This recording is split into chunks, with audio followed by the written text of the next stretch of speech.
할렐루야! 예수님은 우리의 왕이십니다. 예수님은 나의 왕이십니다. 우리의 왕 예수님, 나의 왕 예수님, 그 예수님께서 지금 이 시간, 지금 여기, 지금 이곳에 찾아오셔서 나와 여러분 한 사람도 빼놓지 않고 우리 예수님께서 만나주시기를 축원합니다. 예수님 만나기를 축원합니다. 여러분, 예수님 만나면 해결됩니다. 예수님 만나면 길이 보입니다. 예수님 만나면 닫힌 문이 열립니다. 예수님 만나면 하늘 문이 열립니다. 할렐루야! 그러므로 지금 이 시간, 하나님 말씀을 듣는 이 시간, 하나님 말씀을 듣는 중에, 하나님 말씀을 듣다가 말씀 중에 거하시는 예수님, 말씀이 되신 예수님, 아니 말씀 자체이신 예수님, 그 예수님 만나기를 축원합니다. 할렐루야!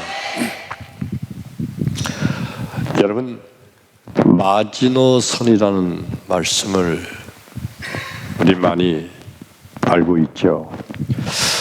그냥 처음과 그대로 놔두세요. 괜찮아요. 예, 방송실에서요. 마지노선, 우리 따라서 합시다. 마지노선. 예, 마지노선, 최후의 방어선이라는 그런 의미입니다. 세계대전 제1차 세계대전이 끝나고 나서 독일의 침공을 받아서 엄청난 전쟁의 피해를 본 프랑스가 다시는 독일의 침공을 받지 않겠다고, 예, 죄송합니다. 이거 맞춰놓은 거예요? 그냥 처음에 그대로 놓으시면 돼요. 예. 지금 목소리가 지금 가가지고 그래서 그런 거예요.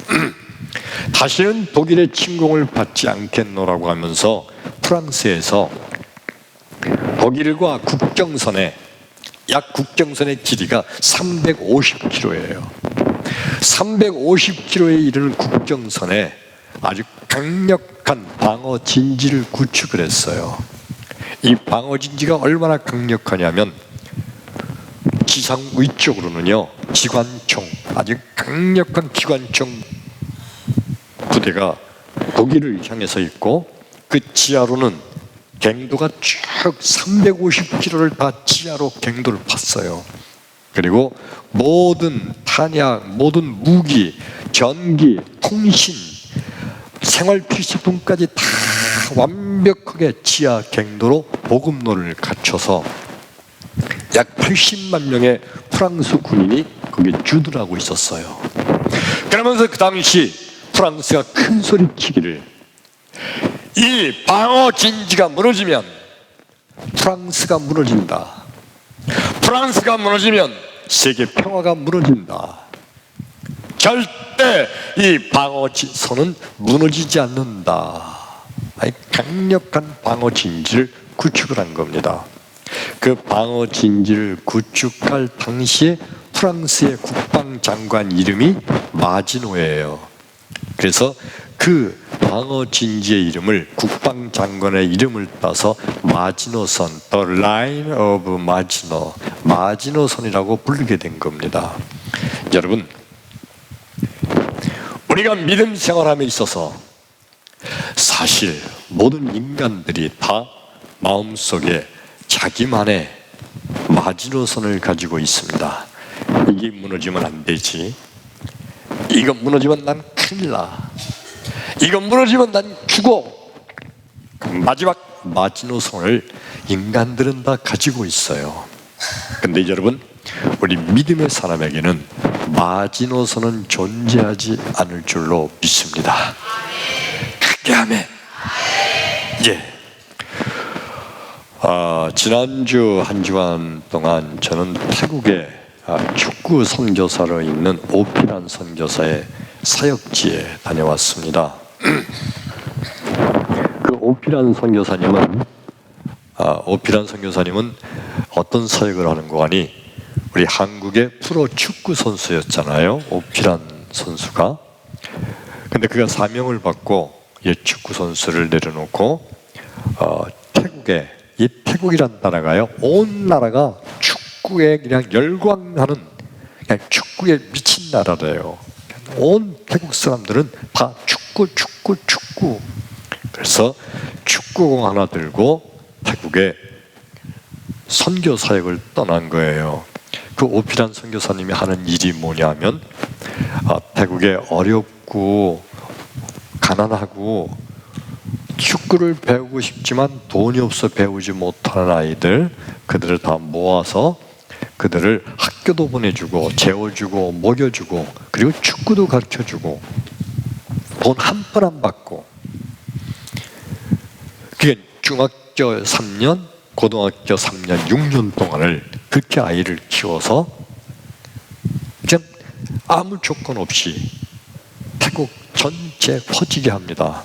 한 28년쯤 지난 지금에는요, 태국 전역에 거기 출신 아이들이 축구 선수로 혹은 각 방면에서 대단한 사역을 하고 있어요. 그들에게 6년 동안 아무것도 안 받으면서 단 하나 예수의 이름만 가르치는 거예요. 6년 동안. 이번에 갔더니 그 선교사님 무슨 간증을 저한테 해주셨냐 하면, 어느 날인가 이제 이 아이들 한 100명쯤 돼요. 그 아이들을 데리고 이제 낡은 축사, 오래된 축사를 빌려서 합숙을 하면서 이제 축구 훈련을 하는데, 어느 날 갑자기 비가 엄청 쏟아지는 겁니다. 이 태국이란 나라가 그냥 시때때로 비가 와요. 비가 오는데 엄청 쏟아지다가 한 어떤 때 30분쯤 지나면 샥 하늘이 그렇게 맑아요. 또 햇빛이 쨍쨍 납니다. 비가 엄청 쏟아지니까 축구 훈련을 중지하고 숙소로 들어가라. 그래서 아이들이 막 비를 피해서 숙소로 들어가는데, 맨 앞에 뛰어갔던 녀석이 갑자기 비명을 막 지르면서 쓰러진 거예요. 막 뛰어보니까 전기에 감전된 겁니다. 이게 낡은 축사가 되다 보니까 비가 빗물이 튀면서 아마 감전된 거예요. 보니까 눈이 허옇게, 두 눈이 뒤집어지고 온몸이 뽐뿌해서 부들부들 떨고 있는데 죽어가고 있는 거예요. 차에 싣고 병원으로 막 달려가는데, 오피란 선교사님 마음속에 병원 갈 때까지만 살아있으면 그러면 병원에서 이제 다시 살려낼 수 있을 거라는 생각이 들더래요. 그래서 막 운전하면서 하나님 병원 갈 때까지만 살려주세요. 병원 갈 때까지만 살려주세요. 그래서 막 운전해서 병원에 도착했어요. 그게 한 10분에서 15분 정도 시간이 지났답니다. 도착해서 이제 응급실에 도착해서 간호사 의사들 뛰어와서 뭐 이런데 저런데 막 전극 같은 거 막 붙이고 그리고 막 검사를 하는데, 여러분 그런 거 있죠? 텔레비에서 많이 봤을 텐데 맥박이 뛰면은 또 뛰잖아요. 그게 안 뛰는 거예요. 그냥 뚝 지나가고 호흡이, 숨이 멎은 거예요. 죽은 거예요. 의사가 말하기를 도착하기 전에 이미 죽었습니다 라고 말하더래요. 그러니까 오피란 선교사가, 아니 병원에 도착하는 거 10분 동안만 하나님 좀 살려주시지, 그 마지막 그거 마지노선이잖아요. 거기까지만 살려주시면 될 텐데. 하나님께 그냥 원망이 막 생겨나고 그럽니다. 근데 이 의사가 갑자기 옆에 그 기계 많이 있는데 거기서 전기 다리미처럼 생긴 거 그렇게 들더니, 아니 오피란 선교사님 말이 전기 다리미 같이 생겼대. 그거를 그 죽은 시체 그래서 그 가슴에다 탕 댔더니 이 시체가 팍 뛰고 팍 뛰고 그러더래요. 그렇게 한 3번쯤에다가 다시 그거 놓고 안 된다는 생각으로 고개를 흔들면서 나가더랍니다. 그냥 끝난 거예요.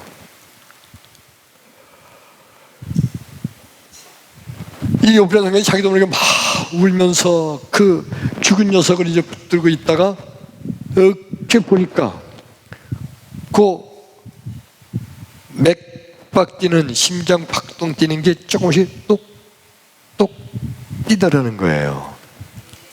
할렐루야. 그놈이 살아났대요.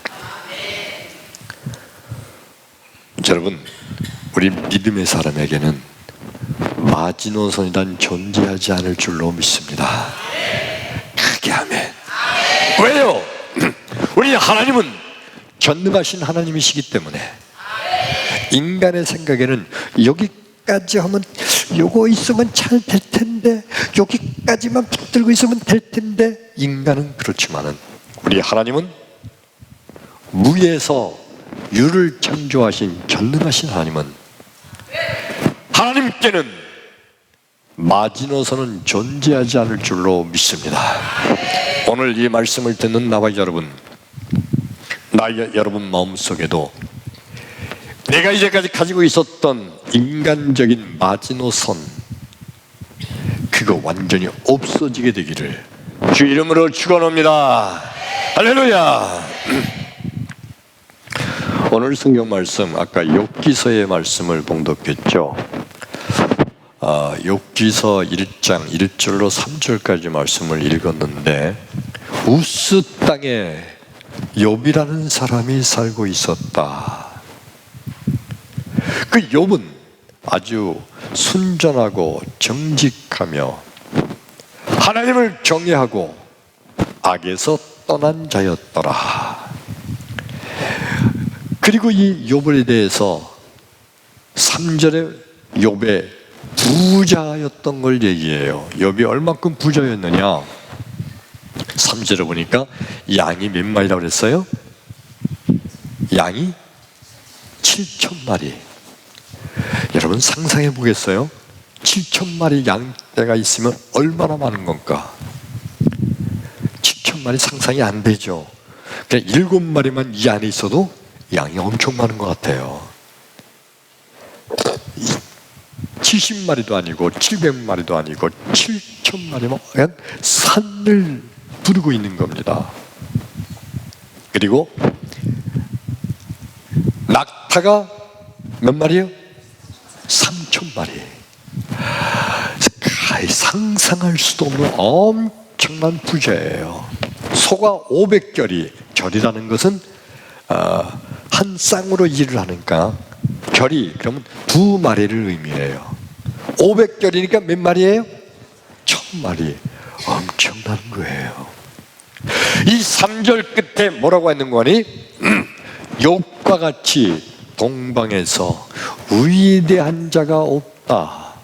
위대하다고 오늘 성경에 썼는데 영어로 greatest man, 이건 다른 말로 말하면 욥처럼 부자가 없었다, 그런 얘기예요. 최고의 부자인 거예요.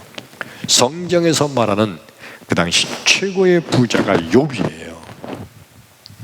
근데 이 욥의 이 엄청난 재산, 이게 하루아침에 없어지는데요, 오늘 같은 성경에 어느 날 갑자기 스밧 사람이 달려들어서 욥의 가지 종들이 치고 있던 솥대를 완전히 다 뺏어가 버렸어요.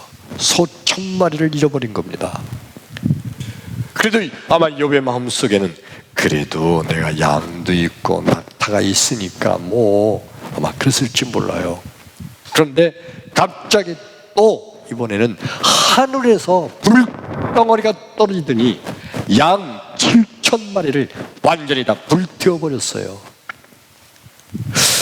그래도 마지막 내가 낙타 때만 가지고 있어도 다시 일어날 수 있다 하는데, 낙타 때도 갈대아 사람이 갑자기 말을 몰고 와서 전부 다 빼서 도망쳤습니다. 아무것도 남은 게 없어요. 그래도 내 아들과 딸들과 사는 내 아내가 있지 않은가. 마지막 마지노선이에요. 우리 식구들과 같이 있으면 다시 헤어날 수 있을 것 같은데, 그런데 갑자기 태풍이 불면서 7 아들 셋, 딸 10남매가 한 번에 몰살을 당해 죽어요. 그리고 마지막 남은 거 하나, 최후의 마지노선, 몸뚱이. 욥이 그래도 내 몸뚱이만 있으면 내가 다시 헤어날 수 있지 않을까 했는데, 욥의 몸에 엄청난 악창이 돋아나서 온몸이 부스럼으로 그냥 피고름이 흐르고 냄새가 흘러요. 보다 못해 그의 사랑하는 아내가 욥을 저주하고 욥에게 욕을 퍼부으면서 도망쳤어요. 아무것도 없어요. 최후의 마지노선까지 무너진 거예요. 아무것도 남지 않았어요. 다 끝났어요. 도대체 하나님은 왜 욥에게 이 엄청난 시련을 주실까? 도대체 하나님은 왜 욥을 아무것도 안 남기고 최후의 마지노선까지 완전히 무너지게 해서 욥을 이렇게 고통에 빠뜨렸을까? 뭘 조금 하나 남겨놓으면 그걸 바탕으로 다시 일어설 수 있잖아요. 완전히 무너져 버렸어요. 하나님 왜 그러셨을까? 여러분, 하나님께서는요, 욥에게 나 하나님은 전능하신 하나님이심을 가르쳐주기 원한 줄 믿습니다. 나는 전능한 하나님이다. 그런 마지노선은 하나님에게는 존재하지 않는다. 우리 예수님은요, 전능하신 하나님 그 자체인 줄로 믿습니다. 예수님은요, 뭐가 조금 있으면 그걸 바탕으로 해서 엄청난 사역을 하실 수 있다. 아니에요. 아무것도 없어도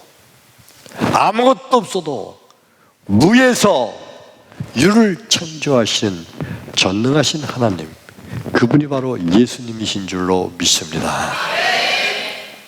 근데 인간들은요, 모든 생각이 똑같아요. 뭐냐 하면, 그래도 뭔가 있어야 비비고 일어서지. 소도 비빌 언덕이 있어야 비비고 일어서는 게 아니냐. 뭔가 남아있어야 된다는 생각이 우리들 모두의 생각입니다. 여러분, 그렇죠. 우리 성가대 내가 얼굴을 안 보니까 나를 안 봐. 성가대 쪽만 보고 해야 되겠어요.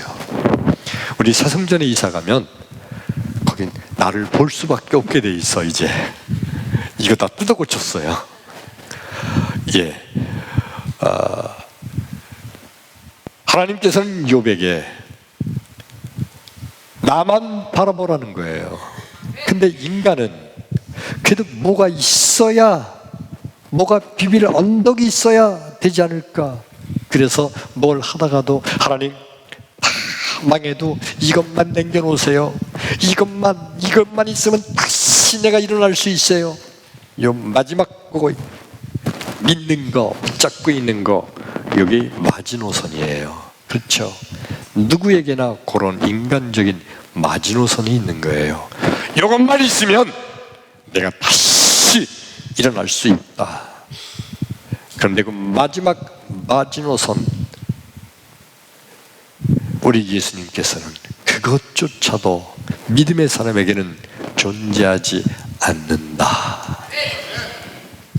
예수님은 뭐라고 말씀하시냐면은 마가복음 9장 22절부터 보면은 이런 말씀이 있어요. 예수께서 그 아버지에게 이르시되 언제부터 이렇게 되었느냐? 대답하되 어릴 때부터니이다. 어릴 때라는 것은 날 때부터라는 것을 의미해요.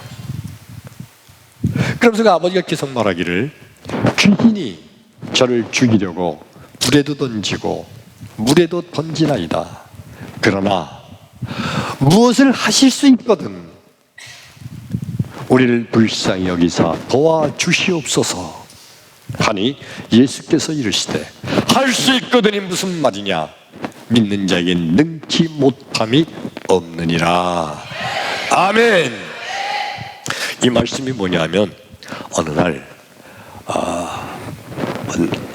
때부터 어려서부터 간질병을 일으켜서 그저 귀신이 그 아이를 죽이려고 물을 지나갈 때 물속에 텀벙 뛰어들게 만들어요. 빠져 죽게 만들려고. 얼른 끄집어내서 살리고, 또 지나가다 불이 타고 있는 거 있어요. 불 속에 뛰어들어가요. 죽이려고. 예수님이 물어보셨잖아요. 언제부터 이러냐? 그랬더니 어릴 때부터입니다. 어릴 때라는 것은 다른 표현이 뭐냐면 날 때부터예요. 태어날 때부터 이렇게 태어난 거예요. 이 아버지 마음속에는 이런 생각이 있어요. 혹시 이 병이 한 달 혹은 2달 된 거라면 고치기 쉽지 않을까? 아니면 1년, 2년 정도 됐다면 예수님은 고칠 수 있지 않을까? 예수님이 병을 고쳐주시니까. 근데 날 때부터 그런 병은 그건 예수님도 못 고칠 거야. 이 아이의 마음속, 아이의 아버지의 마음속에는 그의 마지노선은 뭐예요? 예수님이 병을 고쳐주시는데, 그런데 병이 오래되지 않은 거, 1달, 2달 혹은 1년, 2년뿐이 안 되면 고칠 수 있다. 너무 오래됐어 이건 못 고칠걸? 이게 아버지의 마지노선이었어요. 근데 예수님 하시는 말씀이 뭐예요? 믿는 자에겐 능치 못함이 없느니라. 할렐루야. 예수 믿는 믿음의 사람에겐 능치 못함이 없는 거예요. 왜? 우리 하나님은 전능하신 하나님이시기 때문에. 예수님은 예수 안에 있는 모든 신성이 하나님과 동등된 신성이므로 예수님은 그 본체가 바로 하나님 자체인 줄로 믿습니다. 그래서 예수 안에서는 능치 못함이 없는 거예요. 예수 안에서는 마지노선이 존재하지 않을 줄로 믿습니다. 크게 아멘. 아멘. 바리새인들과 서기관들의 생각은 뭐냐면 그들은요 문제가 있으면 요거 기도하면 될까? 잘하면 될 것 같은데 그래 요거 기도해보자. 기도하면 될 것 같아. 그럼 열심히 기도해요. 그런데 이들의 머릿속으로 생각할 때 이거는 기도해도 안 될걸? 세상에 이건 어려운 얘기잖아. 아마 기도해도 소용없을 거야 라고 생각한 건 기도하지 않아요. 여기 바리새인들의 마지노선이에요. 여기까지만 기도가 이루어질 수 있다고 지가 생각하고 있는 자신의 마지노선. 그런데 예수님께서 할 수 있거든이 무슨 말이냐? 믿는 자에게 능치 못함이 없느니라. 이런 예수님 말씀을 들을 때 바리새인들은 뭐라고 생각하는 거 아니? 도대체 저자가 배운 게 없으니까 생각할 줄을 모르네. 이게 어떻게 이게 돼? 불가능한 거야. 이건 안 돼. 저 예수가 도대체 배운 게 없으니까 생각할 줄 몰라서 이게 안 된다는 걸 모르는구만. 그러면서 오히려 예수님을 비웃고 조롱한 겁니다. 여러분 마가복음 5장 22절부터 보면 이런 말씀을 기록하고 있습니다. 회당장 중에 하나인 야이로가 예수께 와서 보고 그 발 앞에 엎드려 간곡하게 구하여 가로되 주여 내 어린 딸이 죽게 되었사오니 오셔서 그의 몸에 손을 얹으시고 그러하여 구원을 받아 살게 하소서 하니 예수께서 그와 함께 집으로 가는 중에, 이게 뭐냐면 회당장, 어느 한 마을에 갔더니 그 마을에 회당이 있는데 그 회당장이 야이로란 사람이에요. 한번 따라서 봅시다. 야이로. 사람 이름이에요. 이 야이로가 자기 외동딸이 병에 걸려 죽게 됐어요. 사람이 죽을 것 같다는 걸 보면 직감으로 알잖아요. 죽으려고 했나 보다. 제가 운명하는 분들을 꽤 여러 분을 봤는데 운명할 때 모습이 다 그렇더라고요.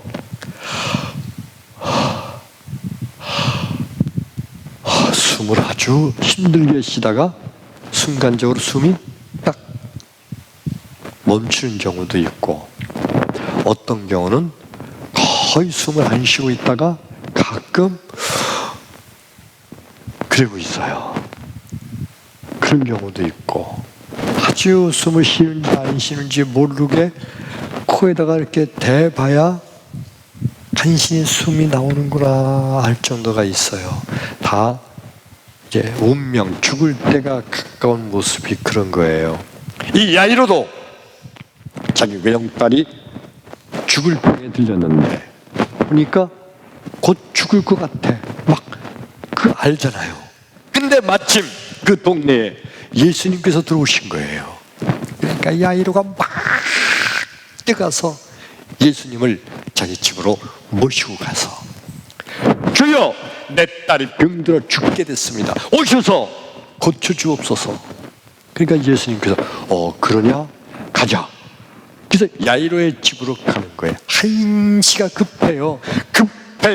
그냥 언제 죽을지 몰라요. 야이로의 마음속에는요, 마지노선 뭐예요? 죽기 전에만 예수님 모시고 가면 되는 거예요. 죽기 전에만.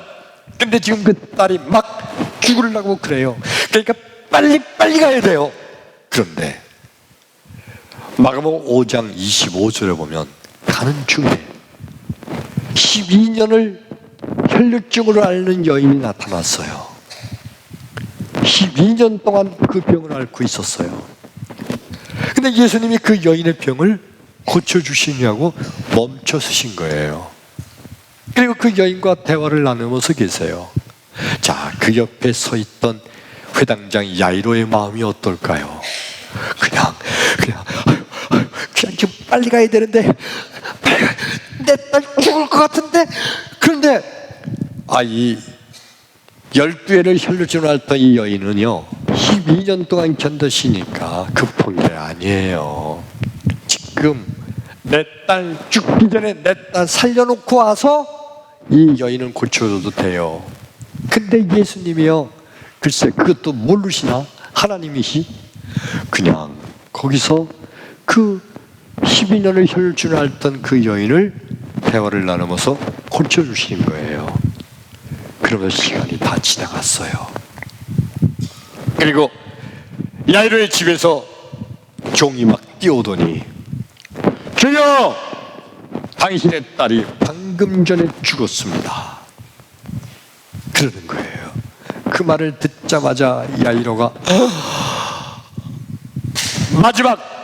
마지노선, 내 딸이 죽기 전 마지노선이 무너져 버린 거예요. 다 끝난 거예요. 그러니까 야이로가 그냥 절망해서 그 자리에 풀썩 주저앉아 버렸어요. 근데 여러분, 예수님께서 네 딸 죽은 게 아니다, 잔다, 같이 가자. 그리고 야이로를 데리고 그 집에 가서 달리라금, 소녀야 일어나라 했더니 죽었던 그 딸이 번쩍 눈을 뜨고 깨어난 줄로 믿습니다. 여러분, 믿음이란 마지노선이 없다고 믿는 겁니다. 아멘. 진정한 믿음이란 우리 하나님은 전능하시기 때문에 전능하신 하나님께는 마지막 마지노선이라는 것이 존재하지 않을 줄로 믿습니다. 진정한 믿음의 사람은 그러므로 절망하지 않아요. 믿음이 없는 사람들은요, 다 마음속에 나름대로의 마지노선을 가지고 있어요. 이것만 있으면 돼. 난 이것만 있으면 살아. 이것만 있으면 돼. 근데 그게 어느 순간에 무너져 내리면 난 망했다. 난 죽었다. 난 끝났다. 그러면서 그냥 완전히 포기해버리고 마는 거예요. 진정한 믿음은요, 진정한 믿음은 전능하신 하나님을 믿기 때문에 결코 그의 마음속에는 마지노선은 존재하지 않을 줄로 믿습니다. 이게 바로 진정한 믿음이에요. 오늘 성경 말씀 욥은 엄청난 재산을 가지고 있었잖아요. 아마 인간적으로 생각해보면 욥이 그런 생각할지도 몰라요. 소떼가 다 도둑 맞았다. 그래도 양떼가 7,000마리 있으니까 이것만 있으면 다시 일어날 수 있어. 양떼가 다 불타버렸어요. 그래도 아직 나는 낙타가 있잖아. 낙타 3,000마리가 있는데 아직 있는 구석 마지노선이 있을 수도 있어요. 그것도 무너졌어요. 마지막 자기 몸뚱어리에도 엄청난 병이 들렸어요. 가정이 완전히 파괴됐어요. 다 끝났어요.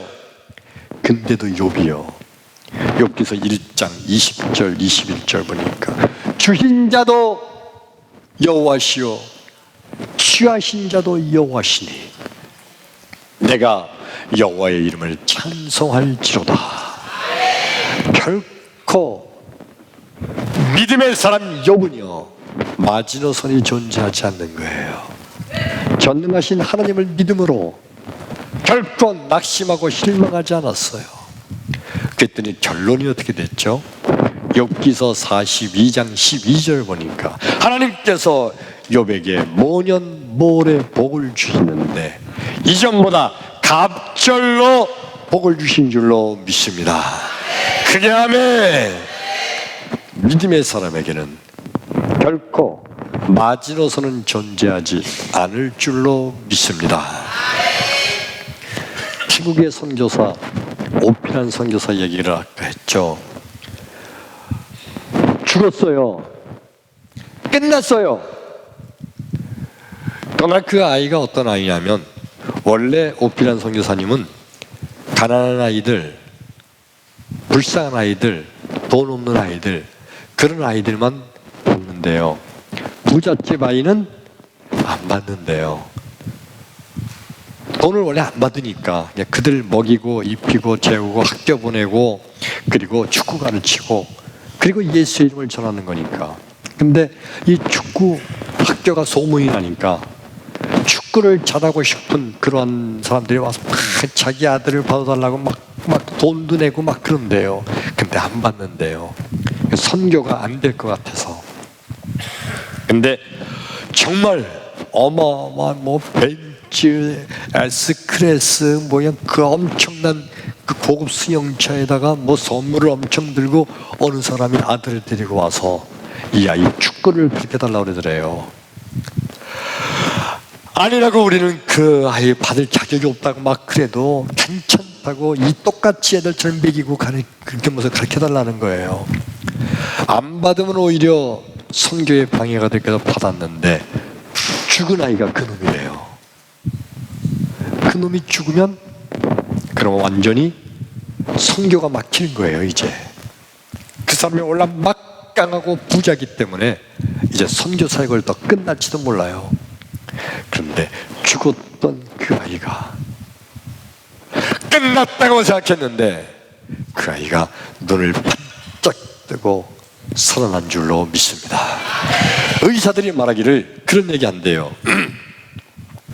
심정지 상태가 오면, 즉 심장이 뛰지 않게 되면 피가 돌지 않게 살아서 특별히 뇌가 죽는데요. 뇌가 죽으면, 그러니까 뇌가 몇 프로가 죽느냐에 따라 달렸는데, 뇌가 죽게 되면 정언가가 된대요. 사람은 살아도 정언가, 사람 구실을 못한대요.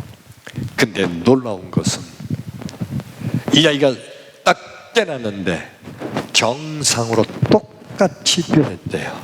할렐루야. 그래서 지금 태국에 아주 유명한 프로 축구 선수가 됐다는 겁니다. 여러분, 하나님께는 마지노선이란 존재하지 않을 줄로 믿습니다. 진정한 성도란, 그러므로 포기하지 않는 자가 진정한 성도예요. 나는 이것만 있으면 돼. 난 이것만 있으면 괜찮아. 나는 그래도 내가 두 다리는 멀쩡하잖아. 그래도 내가 이만큼 내가 건강하잖아. 그래도 내가 아직까지 적금은 내가 그대로 있잖아. 아직 내가 집안채는 내가 가지고 있잖아. 마지막 마지노선이 다들 있어요. 그런데 마지막 마지노선까지 완전히 무너져 내실 때, 그때 사람들이 절망하는 거예요. 그때 사람들이 포기하는 거예요. 난 망했다. 난 이제 죽었다. 난 이제 끝장났다. 오죽하면 여러분, 사업하다가 망한 사람이 아파트 옥상에 올라서 뛰어내려 자살하잖아요. 우리가 볼 때 아직도 재산이 많은데, 근데도 그 사람은 마지막 자기가 의지하던 그 마지노선이 무너져 내리니까 그냥 절망에 빠지는 거예요. 포기하는 거예요. 난 죽었다 하면서 힘들어 죽어요. 그러나 여러분, 진정한 성도는 마지노선이 없는 줄로 믿습니다. 진정한 성도는 결코 포기하지 않습니다. 낙심하지 않아요. 자, 여러분, 옆에 사람과 쳐다보면서 말합시다. 진정한 성도는 포기하지 않는 겁니다. 아멘. 이번에 악수하면서 당신, 따라서 해요. 당신 포기하지 마라. 아멘. 아멘. 할렐루야. 진정한 성도는요, 포기하지 않는 겁니다. 왜냐하면 전능하신 하나님이 계시기 때문에. 그 하나님께서는 나의 마지노선이 무너져 내릴 날지라도 그 주님께서는 무에서 유를 창조하시는 주님, 다시 일으켜 주실 줄로 믿습니다. 할렐루야. 끝까지 예수 안에서 믿음으로 승리하는 여러분 되기를 주 이름으로 축원합니다. 아멘. 기도합니다.